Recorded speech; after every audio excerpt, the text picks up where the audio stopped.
Win భక్తి ప్రేక్షకులందరికీ నమస్కారం. మనతో పాటుగా ఉన్నారు జ్యోతిష్య రత్న, జ్యోతిష్య సామ్రాట్ చింతా రుక్మాంగదరావు గారు ఉన్నారు. మాట్లాడదాం. నమస్తే సార్. మాతృదేవోభవ, పితృదేవోభవ, ఆచార్య దేవోభవ. సార్, తంత్ర జ్యోతిష్యంలో వాస్తు పరంగా అంటే మన జీవన శైలిలో వాస్తు కూడా చాలా ఇంపార్టెంట్ అని చెప్తూ ఉంటారు. సో వాస్తు సరిగ్గా లేకపోతే అసలు ఎదుగుదలే ఉండదని చెప్తూ ఉంటారు. అయితే తంత్ర జ్యోతిష్యంలో వాస్తుకు సంబంధించి ఎలాంటి పరిహారాలు ఉంటాయి? వాస్తు శాస్త్రము అంటే వాస్తవ శాస్త్రము అంటే ఉన్నటువంటి విషయము నేను అనుకుంటున్నా. మేము అలాగే పరిశోధిస్తాం. అదే వాస్తవ శాస్త్రమే కాస్త వాస్తు శాస్త్రం అయింది. వాస్తు పురుషుడు అనేటువంటి దేవత కూడా ఉంటాడు. ఇప్పుడు ఒకప్పుడు ఉమ్మడి కుటుంబాలు ఉండేవి. ఒకే ఇంట్లో 40 మంది 50 మంది భోజనం చేసేవాళ్ళు. ఆ ఇంటి పెద్ద ఎలా చెప్తే అలా నడుచుకునే వాళ్ళందరూ. ఆ గ్రామానికి ఒక పెద్ద ఉంటాడు. ఆ గ్రామ పెద్ద ఎలా చెప్తే గ్రామం అంతా అలా నడుచుకుంటుంది. అంటే గ్రామ వాస్తు ఒకటి ఉంది, గృహవాస్తు ఒకటి ఉంది. గ్రామ వాస్తు ప్రకారం గ్రామాన్ని నిర్మించుకునే వాళ్ళు, గృహవాస్తు ప్రకారం గృహాన్ని నిర్మించుకునే వాళ్ళు. ఐకమత్యం ఉండేది. ఇప్పుడు ప్రభుత్వ రూల్ ప్రకారం 2 పిల్లలు అంటున్నారు. ఫ్యామిలీ అంటే 4 లేదా 3. ఉమ్మడి కుటుంబాలు ఉండాలంటే కూడా 6 నెలలకంతా గొడవలు వస్తున్నాయి. తల్లిదండ్రులు ఓల్డేజ్ హోమ్స్కి వెళ్ళిపోతున్నారు. అంటే పిల్లలతో ఉండేది తక్కువైపోతూ ఉంది. అంటే ముందుగానే ప్రిపేర్ అయిపోతున్నారు. ఒకవేళ వీళ్ళకి ఇబ్బంది అయితే మనము ఓల్డేజ్ హోమ్ కాబట్టి వెళ్ళిపోదామని ఆటోమేటిక్గా వాళ్ళు ప్రిపేర్ అయిపోతున్నారు. రైట్. వీళ్ళు కూడా వీళ్ళతో మనకి ఏదైనా ఇబ్బంది అయితే మంచిగా చెప్పి ఓల్డేజ్ హోమ్లో వదిలేద్దామని వీళ్ళు ప్రిపేర్ అయిపోతున్నారు. వాళ్ళ థాట్ అదే, వీళ్ళ థాట్ ఇదే మెటీరియల్ అయిపోతుంది. అంటే ఇక్కడ వీళ్ళ ఆలోచనలు అనుకుంటున్నారు కానీ వాస్తవంగా వాస్తు ప్రాబ్లమే ఇదని అంటాను. ఆలోచనలు కూడా అటువంటి ఇంట్లో ఉంటే అటువంటి ఆలోచనలు వస్తాయి. ఆ ఇల్లు ఎలా ఉండాలి అంటే కుబేర స్థానంలో గడప ఉండాలి. ఇప్పుడు ఈశాన్యంగా గడప పెడుతున్నారు. ఈశాన్యం గడప పెడితే ఈశ్వరుడు ఉంటాడు. అది దైవస్థానం అనేసి. ఈశాన్యంగా ఈశ్వరుడు ఉంటాడు. ఈశ్వరుడు శ్మశాన వాసి అని పేరుంది. ఆయన దగ్గర ఎవరు ఉంటారు? భూత ప్రేత పిశాచ గణాలు ఉంటాయి. మరి ఈశాన్యంగా పెట్టినప్పుడు ఆయన కోసం భూత ప్రేత పిశాచ గణాలు వస్తాయి ఇంట్లోకి. అంటే పిశాచ స్థానంలో పెడుతున్నాం. మరి అలాంటి పిశాచ స్థానంలో వస్తూ పోతుంటే ఏమవుతుంది? పిల్లలు వయసుకు రాగానే ప్రేమ వివాహాలకు వెళ్ళిపోతున్నారు. మనమేం భయపడాల్సిన అవసరం లేదు. నా బతుకు నాది. ఒకప్పుడు ఇలా ఉండేవి కావు. అరేంజ్ మ్యారేజ్లే ఉండేవి 99%. ఒకవేళ ప్రేమ వివాహం చేసుకుంటే గ్రామ బహిష్కారమే. వాళ్ళు కూడా సిద్ధపడి మనం బయట తరిమేస్తే వెళ్ళిపోదాము. ఎందుకు అలా చేస్తారంటే ఇంకొకరికి తప్పు ఊళ్ళో చేయకూడదు. ఇప్పుడు రొటీన్ అయిపోయింది. పెద్దల దగ్గర నుంచి వెళ్ళిపోతున్నారు. భార్యాభర్తలకు ఐకమత్యం లేదు. అంతెందుకు ఇంట్లో వాస్తు బాగుంటే కర్రీ పాయింట్లు ఎందుకు బిజినెస్ అంత జరుగుతుంది? కూరలు చేసే ఓపిక లేకనా, తెలియకనా? ఇదివరకు కర్రీ పాయింట్స్ ఇవన్నీ ఎక్కడవే అసలు. మరి కర్రీ పాయింట్ల బిజినెస్ ఎందుకు పోతుంది? అంటే కూర చేసేదే ఇద్దరికి. ఆ ఇద్దరికి కూడా మళ్ళీ కర్రీస్ మళ్ళీ బయట తెచ్చుకుంటా ఉంటే మరి వంటిల్లో వాస్తు సరిలేదా? మరి పిల్లలు ఎదురుస్తున్నారు బయట వెళ్ళిపోతున్నారంటే ఇంట్లోకి వచ్చే సింహద్వారం సరిలేదా? మరి ఎలా ఉంది ఇక్కడ? మరి 40 మంది 50 మంది ఉన్నప్పుడు అంతా కూడా గర్వంగా ఫీల్ అయ్యేవాళ్ళు. విడిపోవాలంటే అవమానంగా ఫీల్ అయ్యేవాళ్ళు. తరతరాలుగా విడిపోయిన కుటుంబము విచ్ఛిన్నమైందంటే అది ఆ గ్రామంలో ఆ కుటుంబానికి ఉన్నంత అవమానం ఇంకోటి ఉండేది కాదు. ఇప్పుడు విడిపోకపోతేనే సమస్యగా ఫీల్ అవుతున్నారు. మరి వాస్తు ఎక్కడ? అప్పుడు ఇంట్లో ఇప్పుడు ఎక్కడ కడుతున్నారు? ఇంజనీర్స్ ఒకప్పుడు ఇంజనీర్లు లేరు, ఇప్పుడు ఇంజనీర్లు వచ్చారు. ఇంజనీర్లు వచ్చినాకనే తలో దిక్కు అయిపోతున్నారు. మరి వాస్తు అనేది కుబేర స్థానంలో పెట్టుకోవాలి గడప. సింహద్వారము. సింహము అంటే అడవికి రాజు. మరి గృహానికి యజమాని బాగుండాలంటే సింహద్వారము కుబేర స్థానంలో పెట్టుకోవాలి. అంటే అతిపెద్ద గడప అదే. దాని తర్వాత అన్ని చిన్న గడపలే ఉంటాయి. దానికన్నా పెద్ద గడప ఇంకోటి లోపల పెట్టరు. దాన్ని పిశాచ స్థానంలో పెట్టి, పిశాచ స్థానం ఈశాన్యము నేను ఎలా అంటున్నానంటే ఇల్లు ఇలా 9 భాగాలు చేస్తే 9 గ్రహాలు వస్తాయి. మనకు 9 గ్రహాలు ఉన్నాయి. నవగ్రహాల ప్రభావంతో 9 మాసాలు తల్లి కడుపులో ఉంటూ నవరంధ్రాలతో పుడుతున్నాం. ఇదే ఫార్ములా ఏ మతస్థుడైనా సరే. ఇక నవగ్రహాలు ఉన్నాయి. నవగ్రహాలకు ఈ కార్నరు ఆ కార్నరు ఈ 4 కార్నర్లు తీసుకుంటే కార్నర్లో రవి కేతు గ్రహాలు ఉంటారు. రవి కేతు గ్రహాలు కార్నర్స్లో ఉంటారు. తర్వాత చంద్రుడు, తర్వాత బుధుడు, తర్వాత గురువు, తర్వాత శుక్రుడు, తర్వాత కుజుడు, తర్వాత శని, తర్వాత రాహు ఉంటాడు. తర్వాత మళ్ళీ ఆ కార్నర్లో రవికేతులు వస్తారు. సేమ్ అలాగే మళ్ళీ చంద్రుడు, బుధుడు, గురువు, శుక్రుడు, శని, కుజుడు, శని, రాహు, మళ్ళీ రవికేతులు ఉంటారు. అలాగే 4 వైపులు వస్తారు. ఇప్పుడు ఈశాన్యంలో ఎవరుంటారు? రవికేతులు ఉంటారు. రవి అంటే ఎవరు? Over heat planet. కేతు అంటే తలకాయే ఉండదు, దానికి హెడ్డే ఉండదు. తర్వాత కేతువు. చంద్రుడు తర్వాత చంద్రుడు వచ్చి కరిగిపోతాడు, పెరిగిపోతాడు. అంటే స్థిరత్వం లేదు. స్థిరత్వం, మనస్కారం. మరి అక్కడ పెడితే ఏమవుతుంది? స్థిరత్వం ఉండదు. తలలేని గ్రహం చెడబెట్టినట్టుగా మన ఆలోచనలే. తల లేదంటే ఆలోచన ఎందుకు వస్తుంది? తల తెక్క ఆలోచనలే వస్తాయి. మరి రవి స్థానంలో పెడుతున్నారు. రవి చంద్రకేతులు అంటే డబ్బులు ఎంత వచ్చినా బర్న్ అయిపోతుంది. మరి లక్ష్మీదేవి పిశాచ స్థానంలో అడుగంటికి పెడుతుంది. అప్పులు ఎందుకు గారు? ఆడంబరాలకు ఎక్కువ పోతారు. అవసరానికి మించిన ఖర్చు తెలిసి వృధా ఖర్చు చేస్తున్నారు. ఇప్పుడు ఇది వృధా ఖర్చు అని తెలిసి చేస్తున్నారు. ఎదురింటి వాళ్ళు ఇష్టపడాలి, పక్కింటి వాళ్ళు ఇష్టపడాలి అని చేస్తున్నారు. అప్పుడు లక్ష్మీదేవి వృధా కాకుండా ఇంకేమవుతుంది? కుబేర స్థానం అంటే బుధుడు, గురువు, శుక్రుడు ఉన్నటువంటి స్థానం. బుధుడు అంటే నాలెడ్జ్, గురువు అంటే డబ్బులు, శుక్రుడు అంటే లగ్జరీ. అంటే బుధుడిలో నుంచి గురువుని శుక్రుని టచ్ అయ్యేట్టుగా సింహదూరం పెట్టుకుంటే తెలివితేటలు ఉంటాయి, దాని తగిన డబ్బులు వస్తుంది, దాని తగిన లగ్జరీ చేస్తాం. ఓ 10 రూపాయలు ఖర్చు పెడితే 1000 రూపాయల ఆదాయం వస్తుంది. అట్టా చోట్ల ఉంటే. ఇటా చోటు ఉంటే 10 రూపాయలు అవసరం ఉంటే 100 రూపాయలు 1000 రూపాయలు అప్పు చేసి మరీ ఖర్చు పెడతాం. ఇప్పుడు ఏమైంది? అటువంటి వైపు ఉన్నటువంటి ఇంట్లోకి ఎంటర్ అయితే అనారోగ్యాలు ఉంటాయి. పెద్ద పెద్ద గేట్లు ఉన్న హాస్పిటల్స్కి పోయి డబ్బులు సమర్పిస్తూ ఉంటారు. ఇన్ని హాస్పిటల్ ఎందుకు వచ్చాయి? ఒకప్పుడు డాక్టర్లు మాత్రం ఉండేవాళ్ళు. డాక్టర్లు కూడా వాళ్ళే ఇంటికి వెళ్ళి తిరిగేవారంట. ఇప్పుడు స్పెషలిస్టులు వచ్చారు. స్పెషలిస్టులు ఒకప్పుడు లేరు. అవును. కంటికో డాక్టర్, పంటికో డాక్టర్, కాలుకో డాక్టర్, ఏలుకో డాక్టర్. మనకేం కావాలో అన్ని హాస్పిటల్ ఈ ఊర్లో ఉన్నాయి. అంటే మనకు అన్ని రోగాలు వస్తే మనం ఒప్పుకుంటున్నాం. ఫలానా నదిలో మునిగితే జన్మ జన్మలు చేసిన పాపాలని పోతాయంట అని చెప్తున్నారు నాకు ఒకరు. నువ్వు రావన్నా? నేను రానంటి. ఎందుకు రావన్నారు? నేను ఏ జన్మలో ఏ పాపం చేయలేదు, నేను రానంటి. కుంభమేళకి వెళ్ళలేదా మీరు? అంటే మేము జన్మ జన్మలో పాపాత్ములు అని చెప్పి మరీ మునుగుతున్నారు. పాపాలు పోగొట్టుకోవడానికి. నేను ఏ పాపం చేయలేదు, నేను రావాల్సిన అవసరం లేదు.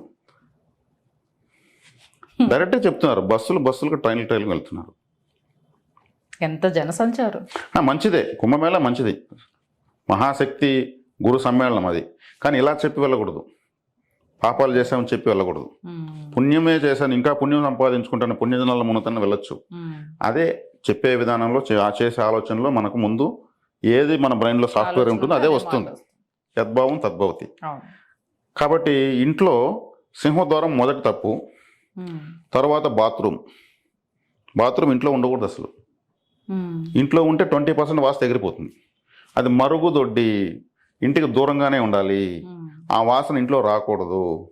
ఇటువైపు పూజ రూము, అటువైపు వంట రూము, అటువైపు బెడ్రూమ్, ఇటువైపు బాత్రూము, అన్నింటిలో అన్ని ఎనర్జీ వచ్చి మిక్స్ అవుతూ ఉంటుంది. ఇక దైవశక్తి పరారైపోతుంది. అది ఇంట్లో ఉంటే 20% వాస్తు ఎగిరిపోతుంది. అది కరెక్ట్గా ఎక్కడ ఉండాలో అక్కడ పెడితే, అది ఉండకూడని చోట్ల ఎడబెట్టుకుంటే అనుకూలంగా ఉంటుంది అనే విధంగా పెడతారు. 50% ఎగిరిపోతుంది వాస్తు. గవర్నమెంట్ రూల్ కూడా అటాచ్డ్ బాత్రూమే. అటాచ్డ్ బాత్రూమ్ పోతే అసలు అమ్మాయిని ఎవరు బంధుత్వాలే చేయరు. మాకు 3 బెడ్రూము, అది కాకుండా 4 బాత్రూమ్లు ఉన్నాయి. ఎవరైనా గెస్ట్ వస్తాడు బయట ఒకటి పెట్టాము అంటే బాత్రూములతో నిండిపోతా ఉంది మొత్తం ఇల్లంతా. ఇక్కడ లక్ష్మీదేవి ఉండాల్సిన కర్మ ఏమొచ్చింది ఆలోచించండి. అంటే ఈ బాత్రూమ్కి కనెక్టివిటీ ఒక పైప్ ఉంటుంది. సిటీ మొత్తానికి డ్రైనేజీ కనెక్టివిటీ. ఆ పైప్తో సిటీ మొత్తం ఇచ్చుంటారు. అంటే సిటీ మొత్తం అన్ని బాత్రూమ్లతో మన ఇల్లు కూడా కనెక్ట్ అయి ఉంటుంది. మొత్తం సిటీలో ఉండే నెగిటివ్ ఎనర్జీగా మనం ఆ పైపులో మనం ఒక లింక్ ఇచ్చుకుంటాం. నైట్ టైము రివర్స్ వస్తుంది ఆ స్మెల్. బాత్రూంలో అన్ని అది రివర్స్ వస్తుంది. అంటే సిటీలో ఉన్న దరిద్రం అంతా కూడా మన ఇంట్లోకి రివర్స్ వస్తూ ఉంటుంది. ఇది ఇంట్లోకి అటువంటిది రావడం కరెక్టేనా? అక్కడ అది కంట్రోల్ చేయడానికి ఓడో నిలబెడతారు. అది ఓడో నిలబడి తరుముకోదు, దాన్ని మనకు తెలియకుండా చేస్తుంది. ఒక మ్యాజిక్. కాబట్టి ఇప్పుడు వంట రూమ్ ఉంది. మనం తినే ఆహారము వంట రూమే చేస్తుంది. బంధువులకు చేసే కాఫీ వంట రూమే చేస్తుంది. దేవుడికి పెట్టే నైవేద్యం వంట రూమే చేస్తుంది. మరి ఆ తిండి తింటామంటే ఇక్కడ గొడవలు పడుతూ ఉంటారు. అంటే ఆ సరైన తిండి కాకపోతే కదా మనకు ఆ రక్తము వ్యతిరేకంగా తయారవుతుంది, మెదడుకి అందుతా ఉంది ఆ రక్తము. మరి వంట రూమ్ పర్ఫెక్ట్గా లేనట్టే కదా, అంతే కదా. అవును. ఇప్పుడు ఉండకూడని బాత్రూమ్ ఇంట్లో ఉంది, ఉండకూడని చోట గడప ఉంది. మరి రంగులు, colour therapy, water therapy, music therapy, physiotherapy, magnetic therapy, colour therapy, ప్రపంచమంతా ఆమోదించినటువంటి కలర్ థెరపీ. మనకు నచ్చిన రంగులు మనం వేయకూడదు. ఏది వేసుకోవాలి వాస్తులో ఆ రంగులే వేసుకోవాలి. అంటే మనకు తగిన విధంగా వాస్తు ఎప్పుడు ఉండదు. బట్టల్లో కూడా వాస్తుంటుందా కలర్స్లో? కలర్ థెరపీ ఉంది. మన ఇష్టం, మనకు నచ్చినట్టు వాస్తు ఉండదు. వాస్తుకు అనుగుణంగా మనమే ఉండాలి, అప్పుడు మనం బాగుంటాం. నాకు ఇక్కడ ఇది ఉంటే బాగుంది అనిపిస్తుంది, ఇక్కడ కట్టించుకుంటానని కట్టించుకుంటే అది నెత్తిన గుండె పెట్టుకున్నట్టే. అప్పటి నుంచి డబ్బులు ఇంకా పరారైపోతుంది. కాబట్టి ఎవరికి కుబేర స్థానాలు ఎంతమంది పెట్టుకుంటున్నారు? నేను చెప్పిన బుధ గురు శుక్రస్థానాలు ఎంతమంది పెట్టుకుంటున్నారు? లేదు. ఈ అపార్ట్మెంట్ మొత్తం ఇదే విధంగా ఉంది, అందరూ పిశాచ స్థానాలు పెట్టుకుంటారు. అందరికీ ఖర్చు ఖర్చు ఖర్చు ఖర్చు, ప్రతి నిమిషానికి డబ్బులు కావాల్సిందే. అదొక రిపేర్ అయిపోయిన ట్యాప్లో నీళ్లు కంటిన్యూగా పోతూ ఉంటుంది. అది చాలకపోతే అప్పు అప్పు అప్పు, తర్వాత దేవుడి దగ్గర పోయి ఏడ్చేది, నాకు అప్పులు తీర్చు స్వామి. ఆయన గుళ్ళో ఉండదు, ఆ ఎగురు గోడ దూకి అవతల వెళ్ళిపోతాడు. వెళ్ళిపోతే మనకు సంబంధం లేని సబ్జెక్టులను ఎత్తుకొని వస్తున్నాను. ఇక్కడ దైవస్థానంలో గడప పెట్టుకోండి బాబు అంటే, పిశాచ స్థానంలో పెడితే నేను మార్కింగ్ వేసి మరీ చెప్పాను ఎక్కడెక్కడ ఏ గ్రహం ఉంటుందనేసి. మరి ఇంకా అక్కడే పెట్టుకుంటామంటే మనం ఏం చేస్తాము? ఘాటైన కలర్లు అంటే black related, red related, blue related, ఇటువంటి కలర్స్ అన్నీ ఇంట్లో వేయకూడదు. ఇవన్నీ బయట వేయాలి, ఇంటి బయట వేయాలి. Off white, baby green, baby rose, ఇట్లా లేత రంగులే లోపల వేయాలి. ఆహ్లాదంగా ఉంటుంది, ఇంకొంచేపు ఇంట్లో ఉందామనిపిస్తుంది. అన్నీ ఇట్లా ముద్దగా కళ్ళకి ఇబ్బంది కలిగించి కన్ఫ్యూజన్ చేసే విధంగా వేసుకోకూడదు. గ్రీన్ కలర్ అంటే పాకిస్తాన్ పచ్చ చేయకూడదు, లేత గ్రీన్ వేయాలి, అప్పుడు ఆహ్లాదంగా ఉంటుంది. ఓకే. ఈ కలర్ థెరపీలోనూ కరెక్ట్ నిర్ణయాలు చేసుకోవడం లేదు. కిటికీలు స్క్వేర్ షేప్ కిటికీ ఉంటుంది, వంట రూమ్లో పెట్టేప్పుడు ఆర్చ్ షేప్ రౌండ్గా ఉంటుంది.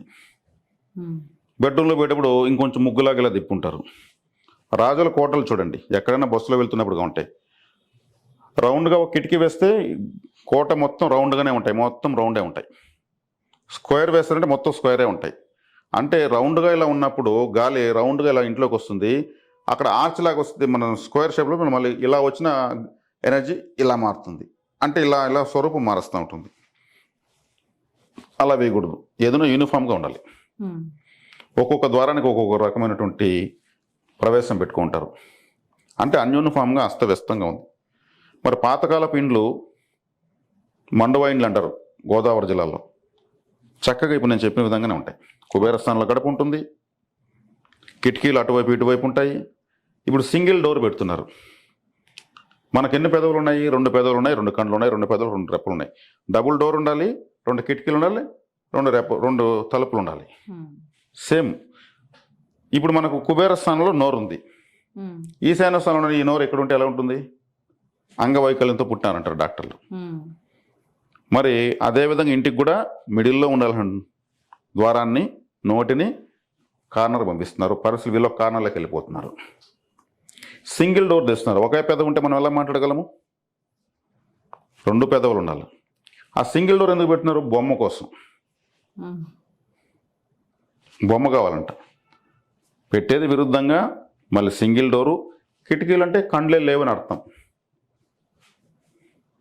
వాస్తు పురుషుడు తల ఈశాన్యంగా ఉంటుంది, అక్కడ డోర్ పెడతారు. ఆయన పైన తలపైన తిరుగుతూ ఉంటారు. మరి ఆయన యొక్క జెనెటికల్ ఆర్గన్స్ బెడ్రూమ్లో ఉంటాయి. అందుకు అక్కడ దంపతులు పడుకునే సంసార ధర్మాలు బెడ్రూమ్ అక్కడ పెడతారు. ఇది నిర్మాణం ఉంది, వాస్తుశాస్త్రంలో ఉంది. అక్కడ ఆయన కాళ్ళ కాడ పెద్ద బ్యూరో పెట్టేస్తారు, షోకేసులు కట్టేస్తారు. ఎక్కడ పెట్టుకోవాలి? తేలికైనటువంటి ప్రదేశం ఎక్కడ అక్కడ పెట్టాలి. అంటే వాస్తు పురుషుడి అవయవానికి, ఆయన శరీర అవయవాలకు ఇబ్బంది కలగకుండా చోట పెట్టాలి. ఈశాన్యంలో శివుడు ఉంటాడు, ఆడ గంగాదేవి ఉంటుందని ఆడ బోర్ వేస్తారు. ఆడ వాస్తుపుడు తల్ల వేస్తారు, బోర్ బొక్క పెడతారు వాస్తు పురుషుడికి. ఆ నీళ్ళు తాగడం వల్ల వీళ్ళు పిచ్చి పెట్టి కొట్టుకుంటూ ఉంటారు. ఈశాన్యంలో వేయాలి కరెక్టే, దానికి ఒక మార్కింగ్ ఉంది. ఎంత జరపాల? ఉత్తర ఈశాన్యాలు మార్కింగ్ వేసుకొని ఈశాన్యం నుంచి ఆ మధ్య భాగం ఒకటి మార్కింగ్ వేసి తలకు భుజానికి మధ్యలో గ్యాప్ వస్తుంది, ఈ గ్యాప్లో వేయాలి. లేదు ఇటువైపు కూడా అలాగే గ్యాప్ వస్తుంది, ఆ గ్యాప్లో వేయాలి. పూర్తి ఈశాన్యాలు వేస్తారు. ఈశాన్యం పెంపు ఉండాలంటారు, పూర్తిగా ఎక్కువ ఇలా కోణంగా చూపిస్తారు, ఖర్చులు విపరీతంగా పెరిగిపోతాయి. 1 ఇంచు పెరిగితే చాలు. ఈశాన్యంగా నడక ఉండాలంటారు, అంతేగాని ఈశాన్యంగా గడప ఉండాలని చెప్పలేదు. గడప వేరు, నడక వేరు. ఈశాన్యంగా నడక ఉండాలనేసి అంటే ఇక్కడ కూడా పెడితే కూడా కుబేర స్థానంలో దాని నుంచి వీళ్ళు ఈశాన్యంగానే వెళ్తారు, అదే నడక. వీళ్ళు ఏం చేస్తున్నారు, ఈశాన్యంలో గడప పెడుతున్నారు. అంటే ఇంటి యొక్క వాస్తు శీర్షాసనం వేసేస్తున్నారు. అంటే తల కింద పెట్టి పైకి మనిషి నిల్చుకుంటే ఎలా ఉంటుందో అలా చేసేస్తున్నారు. కాబట్టి ఏ పాయింట్ను కరెక్ట్గా తీసుకుంటున్నారు ఇప్పుడు నేను చెప్పిన ప్రకారము? ఇప్పుడు మీరు చెప్పిన ప్రకారం 99% అందరూ రాంగ్గానే ఉన్నాయి. మరి చిన్న కుటుంబాలే కనీసం కూరలు చేసుకోలేకుండా కర్రీ పాయింట్లు డబ్బులు ఇస్తున్నారు. పాతకాలంలో బంధువులు వస్తే పూర్తిగా అన్ని వంటకాలు నేతితో చేసి పెట్టేవాళ్ళు, మొత్తం నేతితోనే ఉంటాయి. మరి ఆ పరిస్థితులు ఇప్పుడు ఎందుకు లేవు? కలర్స్ కానించి, గడపల కానించి, కిటికీల కానించి వీళ్ళు తీసుకునే లోపల ఇతర నిర్ణయాలన్నీ కూడా చాలా వ్యతిరేకంగా తీసుకుంటున్నారు. ఇప్పుడు సెప్టిక్ ట్యాంకులు వస్తున్నాయి, ఒకప్పుడు లేవు. ఆ సెప్టిక్ ట్యాంక్ని ఏం చేస్తున్నారు, ఆగ్నేయం కార్నర్కి వేస్తున్నారు, లేదంటే వాయువ్యం కార్నర్కి వేస్తున్నారు. అవి యమద్వారాలు అంటారు వాటిని. అలా కార్నర్కి వేస్తే పైన ఇల్లు కనిపిస్తూ ఉంటుంది. వీళ్లకు విపరీతమైన యాక్సిడెంట్లు, ఏదో ఒకటి తగలడము, హాస్పిటల్కి ఇలా జరిగిపోతూ ఉంటుంది. ఎందుకంటే అవి యమద్వారాలు. ఏ కార్నర్కి గుంత ఉండకూడదు, ఆ గుంత లాగేస్తూ ఉంటుంది, పాజిటివిటీని లాగేస్తూ ఉంటుంది. పైన కనిపించే ఇల్లు కాదు, కింద ఉన్న గుంతలు కూడా చూసుకోవాలి. మన ఇంటి కింద గుంతలు పడతాడు వాడు అని అంటారు, నెగటివ్గా అంటారు. నమ్మించిన వాడు కిందనే గోతులు తీస్తావా అంటూ ఉంటారు. మనం నమ్ముకుని బతుకుతున్న ఇంటి కిందనే మనం గోతులు తీసుకుంటుంది. ఎక్కడ తీసుకోవాలో అక్కడే తీసుకోవాలి. అవి తీసుకోవడం చోట గోతు తీసుకుంటే అది లాగేస్తుంది. మరి ఇంత కరెక్ట్గా ఇన్ని పాయింట్లని నేను చెప్పినవన్నీ తీసుకుంటే అబ్బబ్బా అంటే ఒక 25 పాయింట్లు వస్తాయి, ఎక్కువ అంటే 25 వస్తాయి. 25 కట్టేటప్పుడే సెర్చ్ చేసి కట్టేస్తే మళ్ళీ ఎందుకు వాస్తు నిపుణుడు లైఫ్ టైం ఉండొచ్చు. పుట్టే పిల్లలు చక్కగా పుడతారు, గొప్ప వాళ్ళు అవుతారు, అంతే. కాబట్టి ఈ వాస్తవ శాస్త్రం అని చెప్పాను, వాస్తవంగా ఉండాల్సింది ఏంది, ఏది ఎక్కడ ఉండాలి అంతే. పెట్టేటప్పుడు పెడుతున్నాము, అక్కడ పెట్టే సింహద్వారం ఎక్కడ పెడితే అదే సిమెంటు, అదే ఖర్చు. కట్టేవాడు నువ్వు ఎక్కడ పెడితే అక్కడ కడతానంటాడు. ఒకప్పుడు వాస్తుశాస్త్రం నేర్చుకుని ఇల్లు కట్టేవాళ్ళు మేస్త్రీలు, వాళ్ళకే వాస్తు ఇట్లా కాదని యజమానితో గొడవపడి ఇలా అని చెప్పి వివరం చూపి చేసేవాళ్ళు. ఇప్పుడు వాస్తుశాస్త్రం తెలియదు, నీకు ఎట్లా కావాలో చెప్పి నేను కట్టిస్తాను అంటారు. వాళ్ళు కూడా ఏమంటే ఓ 50,000 రూపాయలు, 5 లక్షల రూపాయలు ఖర్చు అవుతుంది అనుకోండి ఒక వాస్తు రిపేర్కి, వాళ్ళు 1 లక్ష రూపాయలు చేయిస్తానంటాడు. 1 లక్షకి ఎట్లా చేస్తావు నువ్వు అంటాడు. నేను చేస్తానన్నా నీకెందుకు అంటాడు వాడు. స్టార్ట్ చేసినాక 6 లక్షలు ఖర్చు పెట్టిస్తాడు. అంటే వీడు తక్కువ చెప్తేనే కదా వాడు గిరాకిస్తాడు. ఎందుకు ఇంత చేసావంటే నీ ఇల్లే కదా నువ్వు కట్టుకుని, నాకేమన్నా మా ఇంటికి ఎత్తుకోమని సిమెంట్ అంటాడు. అంటే అబద్ధాలతో ఒక ఇటుకరాయి పెడితే 20 అబద్ధాలు చెప్పింది, వాళ్ళు ఇటుకరాయి ఆడపెట్టి కట్టలేరు. అందరూ కాదులేండి, కొంతమంది చూశాను అటువంటి వాళ్ళని. కాబట్టి ఈ అపార్ట్మెంట్ కల్చరు, ఇంజనీరింగ్ ప్లాన్స్, ఈ సెప్టిక్ ట్యాంకులు, బాత్రూమ్లు, ద్వార నిర్ణయాలు, కిటికీల నిర్ణయాలు, ఇవన్నీ కొంచెం అస్తవ్యస్తమైనాయి. కాబట్టి ఐపీలు అనేవి వచ్చినాయి. ఐపీలు అంటే 1 కోటి రూపాయలు ఎగరేసుకు ఎత్తుకెళ్ళిపోయాడు. ఈ పిశాచాలను గడపున్న వాళ్ళందరూ ఎత్తుకుని ఒకటికే ఇస్తారు. వీళ్ళ ఇంట్లో లక్ష్మీదేవిని వీళ్ళు పెట్టుకోలేరు. వీళ్ళ దగ్గర పెట్టుకోకుండా లేకుండా కదా ఇంకొకటికి ఇచ్చారు. వాడేం చేస్తాడు, బల్క్ అమౌంట్ వస్తుంది, వాడు వెళ్ళిపోతాడు. చేసేదేముంది అంటే లక్ష్మీదేవి నిలవలేదు కాబట్టి వెళ్ళిపోయింది. దీనంతా సెర్చ్ చేసుకుంటే చాలు. ఇప్పుడు నేను చెప్పినంత సులభమే. 1-2 సార్లు ఈ వీడియో వింటే చాలు. చిన్న చిన్న చేంజెస్ ఉన్నాయి, అవి కట్టేటప్పుడే మనం జాగ్రత్త పడాలి. ఇవైతే కంప్లైంట్స్ కాదు, కరెక్షన్స్ అంటున్నాను. ఈ కరెక్షన్ చేసుకుంటే చాలు. కొంతమంది వాస్తు నిపుణులాగా కొంతమంది నేను చూశాను. అందరినీ మనం అనకూడదు, అనలేము కూడా. గొప్ప వాళ్ళు లేకపోతే సమాజం లేదు. వాళ్ళు ఏదో తెలిసిన విధంగా వెళ్తారు. వాళ్ళ ఇంట్లో సోఫాలు, వాళ్ళు ఇచ్చే కాఫీలు చూసి వీళ్ళు సూపర్ అంటారు, వాళ్ళు ఇచ్చే 2 డబ్బు తీసి జోబులోకి వెళ్ళిపోతారు. అట్లా కూడా వేస్ట్ చేస్తున్నారు డబ్బులు. అలా కాదు, ప్రతి అంశాన్ని పరిశీలించాలి. మనకి జనరల్గా కొంచెం అవగాహన కూడా ఉండాలి. కాబట్టి అటువంటి విధంగా కూడా ఏమారుతూ ఈ వాస్తుశాస్త్రం నమ్మకాన్ని పోగొడుతున్నారు అటువంటి వాళ్ళు. చాలా గొప్ప శాస్త్రం ఇది. కాబట్టి ఈ గర్భదోషాలు అంటే ఫ్లోరింగ్ని గర్భం అంటారు. దీన్ని ఎత్తు పల్లాలుగా వేస్తే గర్భదోషం అంటారు. అంటే దాన్ని సమతలంగా పెట్టుకోవాలి. కాబట్టి ఇన్ని విషయాలు ఉన్నాయి. ఇవేవి ఎక్కువ మందికి తెలియవు. ఇప్పుడు నేను చెప్పినవన్నీ అందరికీ తెలుసు, కానీ అందరికీ తెలియదు అనే విధంగా ఉంది ఇది. ఇవి నేను చెప్పినవి అందరూ తెలుసు, చెప్పిన తర్వాత కరెక్టే అనుకుంటారు. ఇవి సెర్చ్ చేసుకుంటే చాలు. అనిపిస్తుంది ఇవన్నీ మన పూర్వం మన పూర్వీకులు ఇళ్లలో ఖచ్చితంగా అమలు చేసేవాళ్ళు. ఖచ్చితంగా అవే ఉండేవి.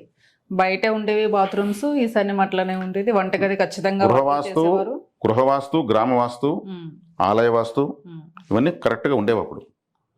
కాబట్టి ఆలయంలో ఎలా పెడితే భక్తుల కోరికలు తెస్తే అలా చేసేవాళ్ళు. అవన్నీ నిర్మాణ దేవుడే మనిషిగా పుట్టి కట్టించుకున్నవి ఆలయాలు, మనుషులు కట్టలేరు. ఆ రాళ్లతో నీళ్లతో మాట్లాడితే గానీ ఆ రాళ్ళు అంత పైకి లేలేదు, ఆ స్తంభాలు నిలబడలేదు. ఈ విజ్ఞానం దగ్గరయ్యే కొద్దికి మనం కూడా ఆనందకరమైన జీవితాన్ని అనుభవించవచ్చు. కలత నిద్రలు వస్తున్నాయి ఇంట్లో పడుకుంటే. కలత నిద్ర అంటే ఏంది? నిద్ర 6 రకాలు. కలత నిద్ర, సుఖ నిద్ర, దొంగ నిద్ర, ముద్దు నిద్ర, మత్తు నిద్ర, యోగ నిద్ర. యోగ నిద్ర హిమాలయ తపస్సులకు వస్తుంది. సుఖ నిద్ర అప్పు అనారోగ్యాలు లేనివాడికి వస్తుంది. దొంగ నిద్ర నటించేవాడికి వస్తుంది. వాడు నటించేదానికి నిద్రపోయినట్టు నటిస్తాడు వాడు. మొద్దు నిద్ర బాగా కష్టపడిన వాడికి, పనిపాట లేనివాడికి, దిగులు భయం లేనివాడికి. మొద్దు నిద్ర ఎవడికి వస్తుంది? మత్తు నిద్ర తాగేసిన వాడికి వస్తుంది. గాఢ నిద్ర ఎవరికి వస్తుంది? బాగా కష్టపడిన వాడికి వస్తుంది. వాడు అట్లా రోడ్ సైడ్ కూడా ఇసుకలో పడుకుని నిద్రపోతాడు, కష్టపడి ఉంటాడు. ఇక్కడ కలత నిద్ర వస్తుంది అందరికీ. అంటే అనారోగ్యాలు, అప్పులు, ఇంకెన్నో వ్యాపకాలు. ఇంట్లో వాస్తవంగా లేకపోతే నిద్రలో ఆడికాడికే అర్ధరాత్రి వరకు వేలు తిరుగుతూనే ఉంటుంది ఫోన్ పైన. ఇది ఒక పిశాచి ఫోన్ అనేది. కాబట్టి ఒకప్పుడు ఇవన్నీ లేవు, ఇలా ఉంది. ఇంట్లో ఎంతమంది ఉంటే అంతమందికి అన్ని బైకులు ఉండాలా, అన్ని బైకులకు ప్రతిరోజు పెట్రోల్ పోయాలా, ఊర్లో అందరూ చూసి వాళ్ళకి భలే ఆదాయం వస్తుంది అనుకోవాలా. వాస్తవంగా ఇదంతా ఏముండదు. ఒక బైక్ అమ్మేస్తే వాళ్ళు దివాలా తీసారు అంటారనేసి ప్రెస్టేజ్ కోసం వీటిని సాగుతూ ఉంటారు. అవి పెట్రోల్ తాగవు, రక్తాన్ని తాగుతూ ఉంటాయి. వాళ్ళ రక్తాన్ని. మైలేజ్లు 30, 20, 25. ఒక్కో టైర్ ఇంత వేయడం ఉంటుంది. అంత వృధా ఖర్చే కదా. తెలిసి ఎంతమంది వృధా ఖర్చు పెడుతున్నారు? ప్రతిరోజు కారు రివర్స్ వెళ్ళి ముందుకు వచ్చి ఇంట్లో పెడతా ఉంటే అదొక. నీకు ఆదాయం ఉంటే పెడితే సంతోషమే, లేకుండా ఎందుకు అంటున్నా. ఆదాయం లేనప్పుడు, ఆదాయం ఉంటే విమానాలు తిరుగు, తప్పేం లేదు. ఆదాయం లేనప్పుడు ఎదుటి వాళ్ళ కోసము చూసి మనల్ని గొప్పగా అనుకోవాలని కోసం ఖర్చు పెట్టడం అనేది కరెక్ట్ కాదు. ఇప్పుడు లక్ష్మీదేవి ఏం చేస్తుంది? అప్పుల పాలు చేస్తుంది. కాబట్టి ఇది ఎవరికి వాళ్ళు కరెక్షన్ చేసుకుంటున్న విషయాలు అంతే. ఇప్పుడు మీరు చెప్పినవన్నీ మీరు అన్నట్టుగా తెలిసినవే, కానీ పాటించట్లేదు. అవును కదా, నిజం కదా అనిపిస్తుంది. మరి అదే కట్టేటప్పుడే జాగ్రత్తలు మేము తంత్ర జ్యోతిష్యం అనేటువంటి విధానంలో మేము నెగటివిటీస్ పైన ఎక్కువ పరిశోధన చేస్తూనే ఉంటాం. మా పరిశోధన నిరంతరం జరుగుతూనే ఉంటుంది. మారుతున్న సమాజానికి మనిషి ఎలా వైపు వెళ్తున్నాడు, ఏ విధంగా పొరపాటుగా ఆలోచిస్తున్నాడు, ఏ నిర్ణయాలు తీసుకుంటున్నాడు, ఎటువైపు పోతున్నాడు, అభివృద్ధి వైపు పోతున్నాడా, పతనం వైపు పోతున్నాడా, ఇనే నెగటివిటీస్ పైన మా పరిశోధన ఉంటుంది. పాజిటివిటీ పైన ఏం లేదు. పాజిటివ్ అంతే. పాజిటివ్ తగ్గిపోయింది, నెగిటివ్ పెరిగిపోయింది కాబట్టి దాని మీద మా పరిస్థితులు ఉంటాయి. అక్కడ మేము గుర్తించగలుగుతాం. ఇదంతా నెగిటివిటీనే కదా ఇప్పుడు మీరు చెప్పిందంతా. మరి ఇది పరిశీలించకపోతే ఈ మాటలు రావు మా దగ్గర. అవును, నాకేం తెలియదని మీకు ఇవి చెప్పేవాని కాదు. కాబట్టి ప్రతి క్షణం మాది పరిశోధన ఆగదు. ఇది నిరంతర ప్రక్రియ, లైఫ్ టైం ఉంటుంది. కాబట్టి ప్రతి కుటుంబంలో ఉన్నటువంటి మానసిక రుగ్మతలపైన, వారి యొక్క అనవసర ఖర్చులపైన, వారి యొక్క వాస్తు నిర్మాణాలపైన మేము ట్రైన్లో వెళ్ళినా, బస్సులో వెళ్ళినా, ఎక్కడ వెళ్ళినా పోతూ ఆ గ్రామాల్లో ఆ వాస్తులు, ఆ నిర్మాణాలు అన్నీ కూడా చూసుకుంటూనే వెళ్తాం. ఎప్పటికప్పుడు మార్కింగ్ వేసుకుంటూ కొట్టుకుంటూనే వెళ్తాం. అలా ఉంటుంది సాధన.